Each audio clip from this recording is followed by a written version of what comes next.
एक दिन एक भूखा कुत्ता और एक चालाक बिल्ली जंगल में खाना ढूंढ रहे थे। रास्ते में उन्हें एक रोटी मिली, लेकिन दोनों उसे खाना चाहते थे। बिल्ली बोली, चलो इसे बराबर बांटते हैं। कुत्ता बोला, ठीक है, लेकिन कौन बांटे? तभी एक बंदर आया और बोला, मैं बांट देता हूं।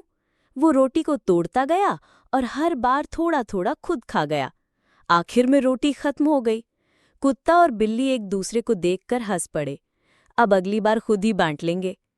शिक्षा: आपसी समझदारी न हो तो तीसरा फायदा उठा लेता है।